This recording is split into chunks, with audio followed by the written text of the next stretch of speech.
Bismillahirrahmanirrahim. Yang senantiasa melimpahkan nikmatnya kepada kita semuanya, melimpahkan karunia-Nya, anugerah-Nya, sehingga kita bisa merasakan indahnya beribadah kepada Allah Subhanahu wa taala, terutama ibadah yang sedang kita laksanakan sekarang, yaitu ibadah talabul ilm, ibadah menuntut ilmu. Karena inilah nikmat terbesar atau di antara nikmat yang terbesar yang Allah anugerahkan kepada kita di akhir zaman ini.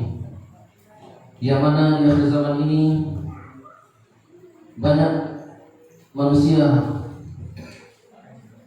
yang menyatakan dirinya beragama Islam, namun pelaksanaannya, kesehariannya itu jauh daripada nilai-nilai Islam itu sendiri. Dan ini terus terang sangat menyedihkan bagi kita semuanya. Kalau di zaman Rasulullah SAW atau nabi-nabi sebelumnya yang melecehkan syariat Islam itu adalah orang-orang kufar, orang-orang kafir yang jelas-jelas musuh Allah Subhanahu wa taala. Dan itu memang sudah lumrah. Namun yang menyedihkan sekarang adalah yang melecehkan syariat Islam, yaitu orang Islam itu sendiri.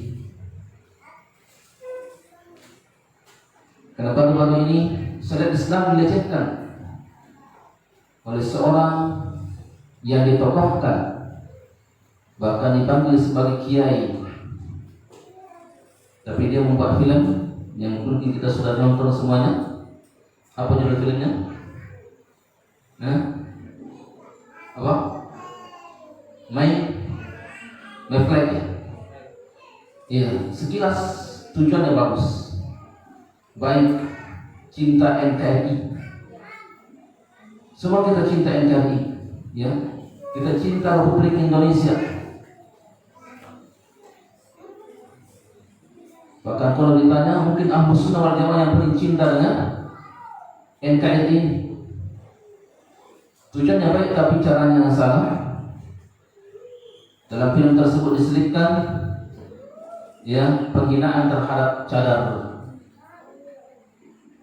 yang mana pas cadarnya kemudian dicampakkan. Apakah itu bukan penghinaan, pelecehan terhadap syariat Islam? Dan bersamaan juga yang dilakukan oleh Presiden Perancis, dan memang itu jelas dia orang kafir, menghina Rasulullah SAW. Kita tidak terima itu. Kita hanya berharap kepada Allah dua harapan, yaitu Allah hancurkan Perancis tersebut, presidennya, atau Allah berikan hidayah Islam. Kita tidak terima dengan firman tersebut. Dan baru-baru ini kembali ke tanah air kita, mungkin efek daripada film tadi, My Flag tadi. Ada lagi orang yang diustadkan, dipanggil ustad. Ada akhwat lewat bercadar, ditarik cadarnya. Ngapain kamu pakai gini-ginian? Ditarik cadar. Efek dari film tersebut, berani menarik cadar seorang akhwat yang sedang lewat, tetangganya sendiri, tapi diustadkan, namun berani melecehkan syariat Allah.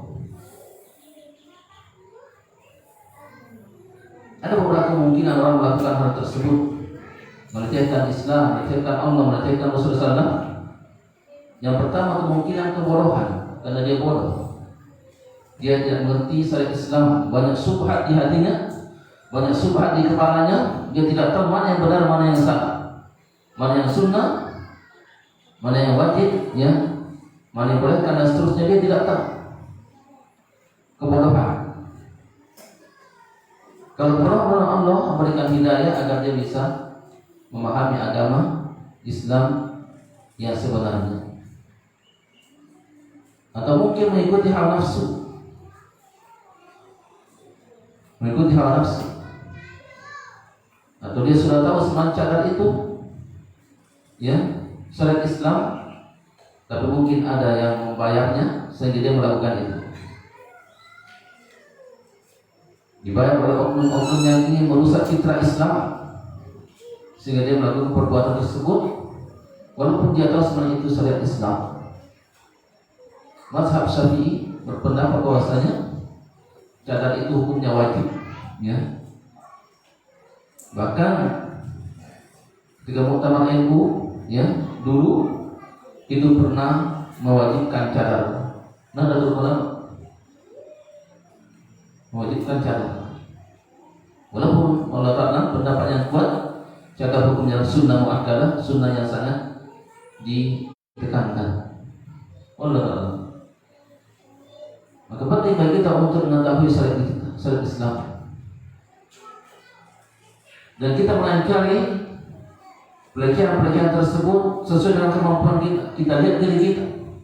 Kalau kita pemerintah, kita penguasa, maka kita gunakan kekuasaan kita untuk menindak orang-orang yang melecehkan Islam.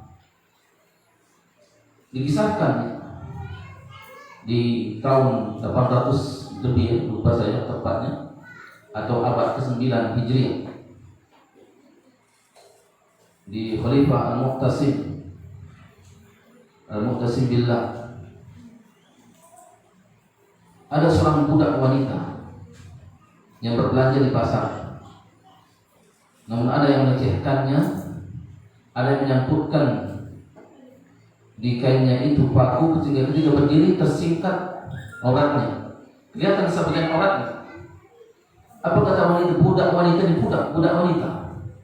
Al-Muqtasim, dia memanggil khalifahnya, dan itu sampai kepada khalifah. Artinya wanita ini mengadu dengan perlakuan orang tersebut yang melecehkannya dengan, ya, tersingkatnya tadi auratnya, kelihatan sebagian auratnya. Maka khalifah marah ketika itu, menurunkan 30.000 pasukan untuk membela seorang wanita, budak wanita, membela kehormatannya dan tentunya membela syariat Islam. Ini kata penguasa. 30.000 pasukan yang diturunkan, ya, yang melakukan itu orang Romawi yang melecehkan budak wanita tersebut. Dikepung Romawi tersebut, bahkan meninggal 30.000 orang Romawi tersebut dan ditawan 30.000. Ya, tidak bisa Islam dilecehkan. Syariat Islam tidak bisa dilecehkan. Itu kalau kita penguasa, ya. Kalau bukan penguasa, kita bisa dengan lisan kita disampaikan dengan lisan kita. Kita nasihati atau bagaimana, atau kita laporkan kepada, ya, yang memiliki wewenang dengan hal tersebut. Dan alhamdulillah, kemarin pelaku tersebut sudah dilaporkan. Dan apa jawabannya? Orang tersebut orangnya sudah tua, ya, 70 tahun umurnya. 70 tahun. Ketika ditanya kenapa bapak melakukan itu, apa kata dia? Cuma bercanda. Apa? Cuma bercanda. Ini persis, ya, yang di zaman Rasulullah SAW, yang melecehkan Rasulullah SAW. Apa dia bilang kalau kita ditanya Rasulullah kenapa melakukan itu? Kami cuma bercanda. Ya, ini sifat-sifat orang munafik. Kalau ditangkap, ditanya bercanda lagi. Apa Rasulullah SAW? Dia dalam Al-Quran, "Qul abillahi wa rusulihi wa ayatihi kuntum tastahzi'un?" Apakah dengan Allah, Rasul-Rasulnya dan ayat-ayatnya engkau ingin bercanda? Tidak bisa jadi candaan, ya. Melecehkan dengan alasan bercanda maka tidak bisa diterima hal tersebut. Kalau kita tidak mampu dengan hati kita, lisan kita ingkari dengan hati kita. Kita tidak setuju dengan perbuatan tersebut. Kita tidak setuju dengan pelecehan tersebut. Kita ingkari, ya, dengan hati kita. Masyaallah muslimin wal muslimat rahimakumullah. Mudah-mudahan Allah Subhanahu wa taala membantu kita agar kita bisa senantiasa menjalankan syariat Islam dan kita mampu membela syariat Islam, membela sunnah-sunnah Rasulullah sallallahu alaihi wasallam. Amin ya rabbal alamin. Ikhwan fillah rahimani rahimakumullah. Pada hari ini sesuai dengan jadwal kita akan melanjutkan kajian kita dalam kitab Fikih Bulughul Maram. Kita masih dalam bab syurutus shalah.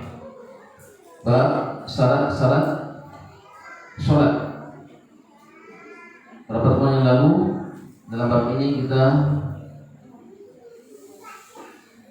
mengambil intisari dua syarat. Yang pertama, dalam salat hendaklah menghilangkan hadas, baik hadas besar maupun hadas kecil. Kemudian juga yaitu menutup aurat. Insyaallah pertemuan ini kita akan membacakan hadis yang berkaitan tentang syarat salat, yaitu menghadap kiblat. Karena itu merupakan salah satu syarat sahnya salat, yaitu menghadap kiblat. Kita bacakan hadisnya Wan Amir bin Rabi'ah radhiyallahu anhu annahu qala kunna ma'an Nabi sallallahu alaihi wasallam fi lailatin muslimah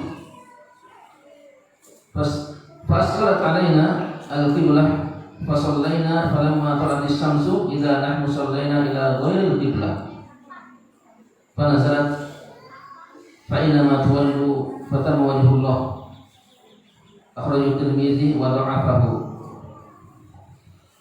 Dari sahabat Amir bin Rabi'ah radhiyallahu anhu semoga Allah meridainya berkata, kami bersama Nabi sallallahu alaihi wasallam di suatu malam yang gelap gulita.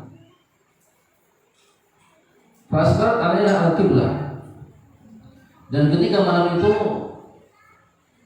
susah kami menentukan mana arah kiblat karena sangat gelap. Dan kata para filsuf hadis ini di antaranya Syekh Utsaimin taala bahwa di sini kemungkinan besar Rasulullah berada di perjalanan sedang safar. Karena kalau di Madinah maka tidak susah karena sudah tahu tentunya arah kiblat. Maka di sini kemungkinan besar itu dalam perjalanan, sehingga kata sahabat ini susah kami menentukan mana arah kiblat. Mau bertanya di situ tentunya di padang pasir tidak ada yang bisa ditanya di situ. Kami tidak tahu mana arah kiblat. Sehingga kami sholat kata sahabat ini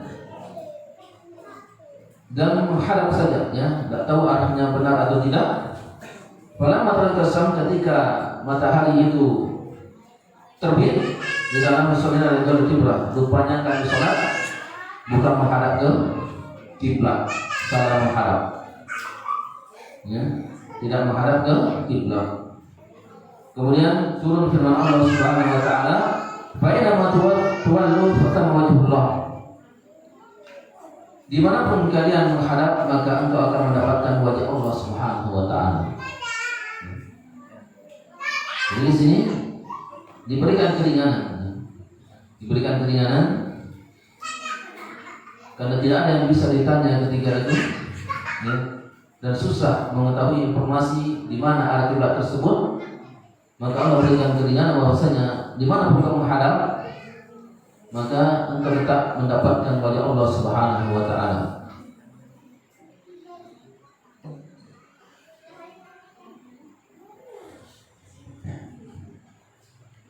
Min syurutis shalah istiqbalul qiblah, di antara syarat salat adalah menghadap kiblat. Wastiqbalul qiblah wajibun bil kitab was sunnah, dan menghadap kiblat ini wajib hukumnya sebagaimana terdapat dalam kitab dan as-sunnah. Dan perlu diketahui bahwasanya Rasulullah SAW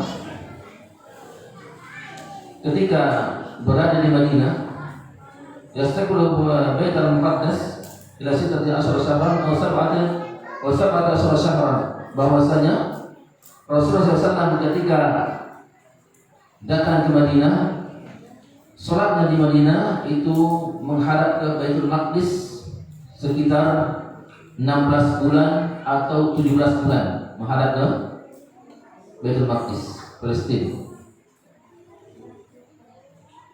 Adapun sebelumnya, ketika di Mekah, Rasulullah SAW juga menghadap ke Baitul Maqdis, tetapi beliau berdiri di depan Ka'bah. Ya, beliau berdiri di depan Ka'bah. Artinya Rasulullah, Ka'bah, kemudian Baitul Maqdis. Tapi tetap Rasulullah SAW ya menghadap ke Baitul Maqdis, namun tetap menjadikan Ka'bah di hadapannya. Itu sebagian pendapat ulama, dan sebagian mengatakan bahwasanya Rasulullah SAW di Mekah tetap menghadap ke Ka'bah, tidak ada niat menghadap ke Baitul Maqdis, tidak ada niat untuk itu.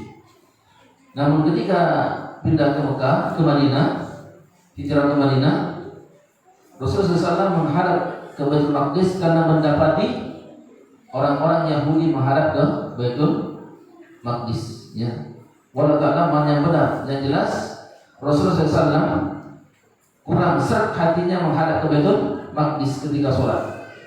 Ya, sehingga disebutkan dalam surah Al-Baqarah, "Qad tawallahu wajhaka bis-sama." Kami sering melihat bahwa engkau menghadapkan wajahmu ke langit, kata Allah Subhanahu wa taala.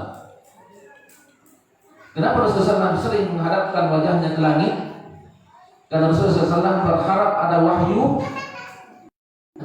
yang mewahyukan bahwasanya Allah mewahyukan agar kiblatnya itu dialihkan ke Ka'bah. Ya.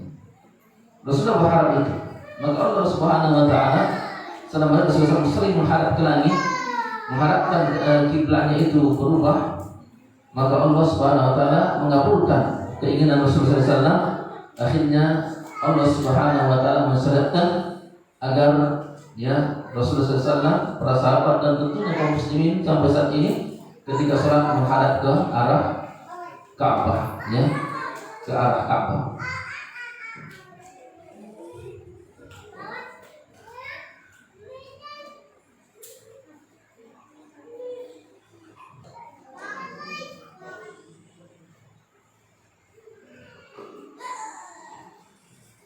Kemudian di sini Syekhul Islam menyebutkan rahimahullah taala anna Ka'bah qiblatul anbiya kulluhum wa anna yatajahu al-yahudi ila baitul muqaddas min tahrifil kalim an mawadihi wa min sani'il yahudi wa laysa min syariatillah. Syekhul Islam Ibnu Taimiyah mengatakan bahwasanya sungguhnya kiblat para nabi semuanya ya itu adalah Ka'bah. Adapun orang-orang Yahudi menghadap ke Baitul Maqdis itu adalah mereka yang membuat sendiri, mereka yang mengubahnya. Nabi-nabi sebelumnya semuanya adalah kiblatnya adalah Ka'bah, tapi orang-orang Yahudi lah yang berubah kiblat menghadap ke Baitul Maqdis, dan itu buatan Yahudi, bukan dari syariat Allah Subhanahu wa taala.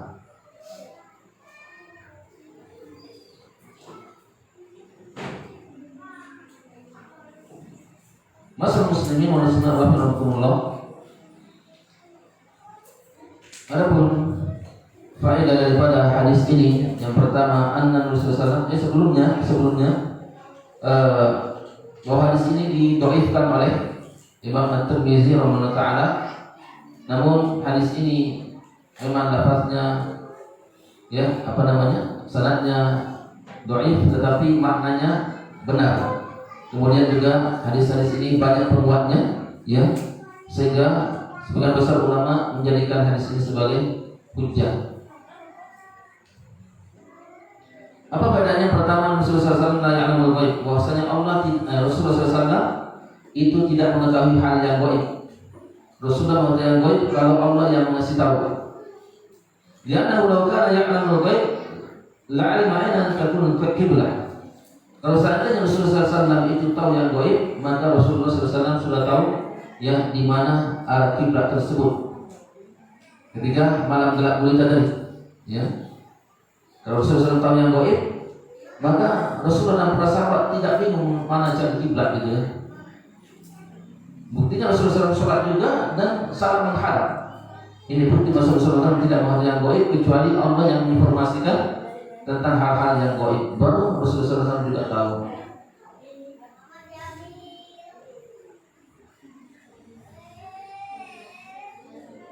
Kemudian hikmah selanjutnya, anna mithada al-harwa wal musibah al-qiblah wa laysa alaihi adah.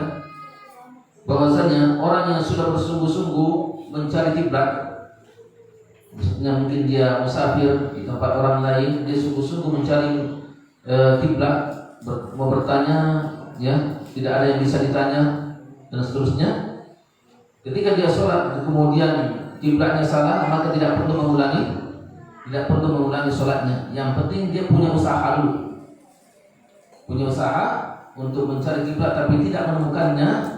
Atau mungkin di hutan misalnya, ya, di hutan, siapa yang ditanya di hutan, pohon tidak bisa bicara, ya, tidak bawa kompas juga mungkin, ya, bawa HP sinyal nggak ada, tidak bisa temu kiblat, dia sholat, ya, kemudian mengetahui itu salah kiblatnya, maka tidak perlu mengulang sholatnya tersebut. Adapun kalau dia tidak ada usaha, tidak bertanya, misalnya dia bertamu di tempat orang, dia sholat, dia tidak tanya tuan rumah mana kiblat, dia sholat saja. Setelah sholat tuan rumah ngasih tahu itu salah kiblatnya, maka dia harus mengulang, ya, karena dia tidak ada usaha sebelumnya. Kemudian, ya, kalau dia sudah bertanya dengan seseorang tentang arah kiblat dan orang itu orang yang sudah dewasa, sudah balik, ya, dia menginformasikan kiblat, kemudian dia sholat ternyata informasinya salah, ya, sudah dikasih tahu, kemudian dia sholat ternyata kiblatnya itu salah, maka dia tidak perlu mengulang karena dia sudah berusaha untuk bertanya. Kemudian kalau dia bertanya anak kecil, ya, anak kecil yang ditanya mana kiblat di sini, misalnya, dikasih tahu sama anak kecil ini, ternyata setelah sholat salah kiblatnya, maka di sini dia harus mengulang karena anak kecil itu tidak bisa dipegang, ya, omongannya, dia belum bersikoh, dia belum terpercaya, maka harus mengulang sholatnya karena dia bertanya kepada orang yang tidak tepat untuk ditanya dengan hal tersebut.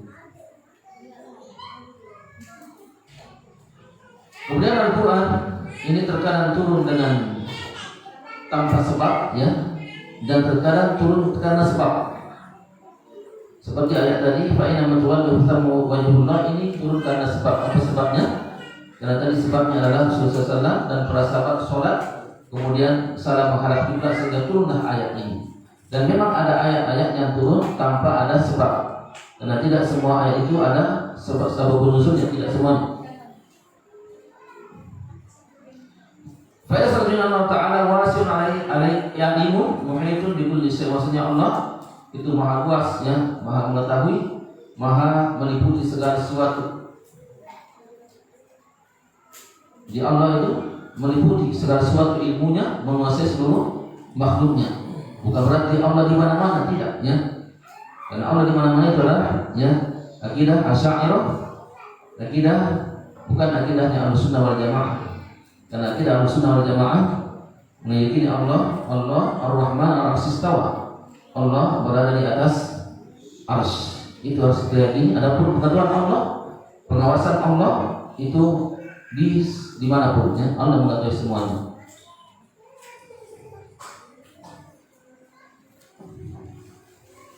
Masa muslimin wal muslimat rahimahullah. Hadis selanjutnya, An Abi Hurairah radhiyallahu anhu qala Rasulullah sallallahu alaihi wasallam ma baina al-masjid wal maghrib qiblah. Rawahu Tirmidzi wa rawahu Bukhari. Sahabat Abu Hurairah anhu berkata Rasulullah sallallahu alaihi wasallam, di antara masjid dan maghrib, di antara timur dan barat itu adalah kiblat. Hadis riwayat Tirmidzi dan dikuatkan oleh Imam Bukhari rahimahullah ta'ala. Jadi kiblat itu adalah antara timur dan barat. Ini kiblatnya siapa? Kiblatnya penduduk Madinah, ya, bukan kiblat kita. Kalau salah baca hadis ini, nanti berarti kiblat antara timur dan barat. Berarti mana tuh? Utara atau selatan. Nah, nanti ada masa baru. Kiblat Indonesia antara timur dan barat. Kalau enggak selatan, berarti utara. Berarti ini khusus untuk siapa? Penduduk Madinah dan penduduk Yaman. Ya, penduduk Madinah pada Yaman itu kiblatnya antara timur dan barat. Al-Madinah wal Syam fa haula'i qiblatuhum al-janub. Ya. Penduduk Madinah dan penduduk Syam. Penduduk Madinah dan penduduk Syam itu kiblatnya al-janub. Janub itu arah mana? Janub selatan, ya. Jadi penduduk Madinah dan Ahlus Syam ini apa? Kalau sekarang sudah terbagi menjadi 4 ya. Syam itu termasuk dalamnya Palestina, kemudian Yordan, apalagi Syria, Lebanon ya. Ya. Jadi penduduk kiblat penduduk Madinah dan penduduk Syam itu arahnya kemana? Selatan. Ya, karena posisi Ka'bah dari Madinah dan Syam itu berada di sebelah selatan. Wa ahlul Yaman fa haula'i qiblatuhum asy-syamal. Adapun penduduk Yaman ya, Yaman ini kalau di sini sebelum Mekah ya. Adapun Madinah dan Syam tadi kalau dari Indonesia itu setelah Mekah ya. Sehingga penduduk Yaman ini kiblatnya mana? Di arah utara ya. Di arah utara. Adapun kiblat orang Indonesia itu sebelah barat ya, barat. Dan ada juga tentunya tempat yang mana kiblat itu di arah timur ya.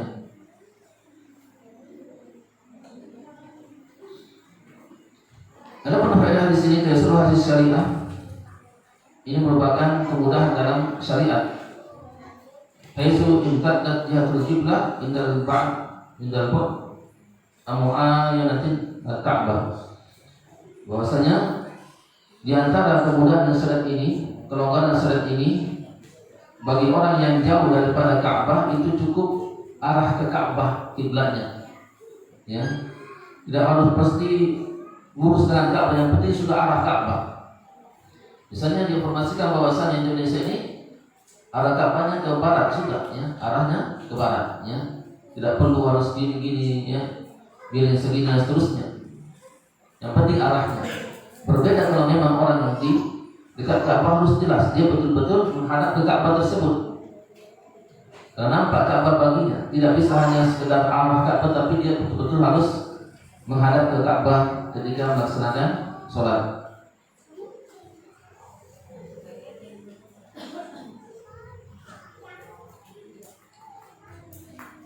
Kemudian annahu la yadurru al-inhiraf an musamatul qiblah ma dama bil jihad ya. Tidak berpengaruh ya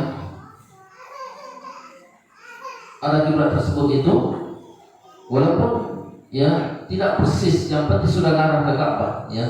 Yang penting sudah arah ke Ka'bah. Dan juga tidak perlu menghancurkan bangunan yang mungkin ya tidak tepat ya arahnya, tidak perlu menghancurkan bangunan tersebut.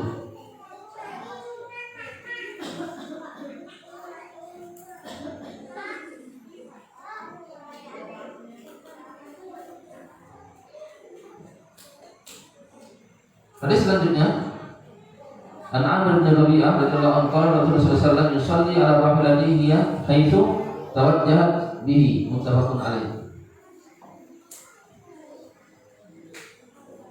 Zahir Bukhari yumi'u bi ra'sihi wa lam yakun yasna'uhu fil maktubah.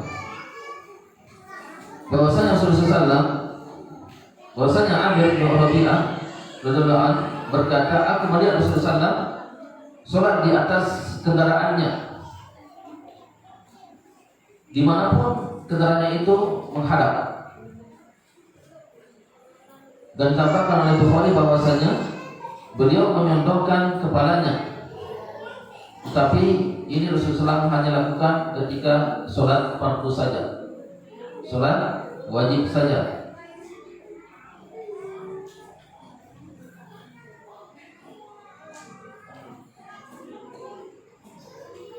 Jadi hadis ini menunjukkan bolehnya sholat di atas kendaraan. Secara mutlak itu sholat sunnah, boleh. Walaupun kendaraan itu mengarah kemana, tidak mesti menghadap kiblat. Namun ada hadis setelahnya nanti, ya, dari yang diriwayatkan oleh Abu Dawud dari hadis Anas radhiyallahu anhu, kana idza safara farada an yatawwa istaqbala bina bidahi al-qiblah maka bara thumma shalla haitsu kana wajhu rikabihi wasnaduhu hasan. Pada Rasulullah SAW ketika dalam perjalanan dan ingin melakukan sholat sunnah, sholat tatawwu, di awalnya itu menghadap kiblat dulu, ya, kendaraannya hadapkan kiblat dulu, kemudian takbir. Setelah itu terserah kendaraannya mau menghadap kemana, ya. Yang penting awalnya itu takbir dulu menghadap ke kiblat. Dan ini juga sholat sunnah, ya, sholat sunnah. Rasulullah SAW melakukan itu di awal saja beliau menghadap kiblat, kemudian setelahnya itu ya tidak perlu lagi menghadap kiblat. Dan Rasulullah SAW ketika di dalam kendaraannya sholat, ketika rukuk itu beliau menundukkan kepalanya, ya. Dan ketika juga seperti itu. Namun perbedaannya ketika rukuk, ya, itu tidak terlalu ke bawah para Rasulullah SAW, dan ketika sujud itu lebih condong ke bawah. Itu perbedaannya, ya. Ketika sholat di atas kendaraan. Bagaimana kalau sholat fardu? Apakah boleh kita lakukan di kendaraan? Wallahu ta'ala jawabannya, ya, semua dijelaskan oleh seorang ulama bahwa itu boleh dilakukan tapi dalam keadaan darurat. Dalam keadaan darurat. Kalau tidak darurat maka tidak boleh sholat fardu, sholat wajib di atas kendaraan. Apa contoh darurat? Misalnya di atas kapal, ya, di atas kapal, kemudian kita tidak tahu lagi misalnya di mana arah kiblat, atau susah dengan perubahan-perubahan tadi.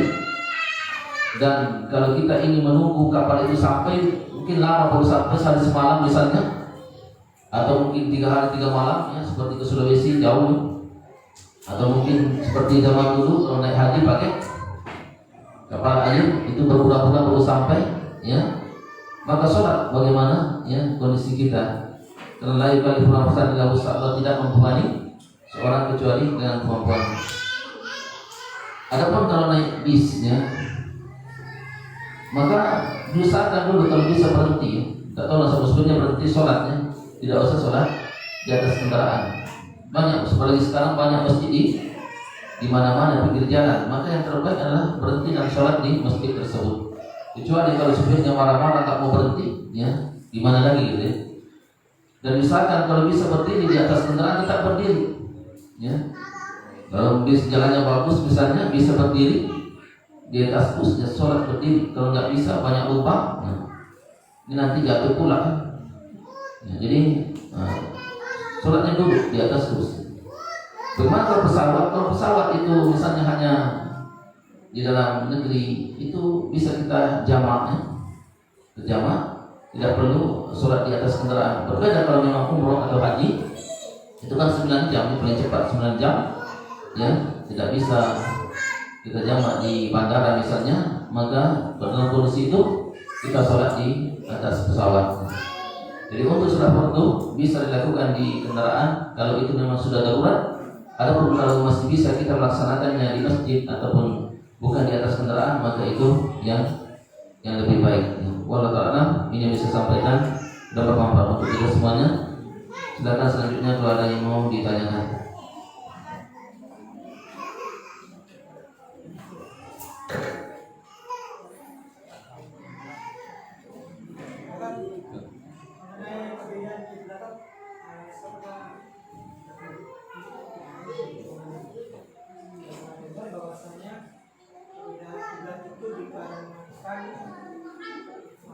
Ada orang Yahudi yang Rasulullah itu sholat menghadap ke arah dari Maqdis gitu. Kita berpendapat bahwasanya Rasulullah itu mengikuti cara orang Yahudi dengan sholat dan ibadah. Lalu Indonesia Yahudi Rasulullah benar-benar meminta kepada Allah. Apakah ada song? Ya, memang salah satu penyebabnya kalau Rasulullah SAW itu tidak suka menghadap ke Maqdis karena itu tadi, ya. Karena Yahudi kesenangan ketika Rasulullah SAW datang ke Madinah, Rasulullah SAW menghadap ke Maqdis, orang-orang Yahudi di Madinah senang, ya. Oh, ya, Muhammad ikuti kami, ya, dan seterusnya. Dia merasa senang, ya. Karena memang orang Yahudi sebenarnya dengki dengan Rasulullah SAW. Yahudi ini ingin Nabi terakhir itu dari Bani Israel, dan ternyata ya Nabi itu terakhir dari Bani Ismail, sehingga mereka hasad, ya. Dan ketika Rasulullah SAW datang ke Madinah dan menghadap ke Baitul Maqdis, sholatnya mereka kesenangan, dan inilah sebabnya juga kenapa Rasulullah SAW sering menghadap ke langit agar kiblat itu dipindahkan ke Ka'bah dan Allah mengabulkan itu. Walau ya, yang saya tahu memang demikian, ya. Salah satu sebabnya kenapa Rasulullah SAW itu menginginkan agar kiblat itu ke Ka'bah. Wallahu a'lam.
Gak ada pertanyaan?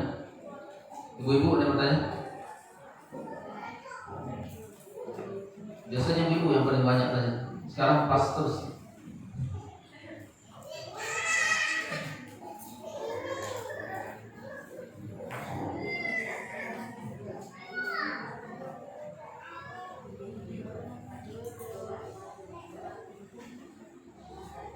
Udah cukup, enggak ada lagi? Sebentar kita tutup. Subhanallah, hamdi, saudara dan astagfirullah. Assalamualaikum warahmatullahi wabarakatuh.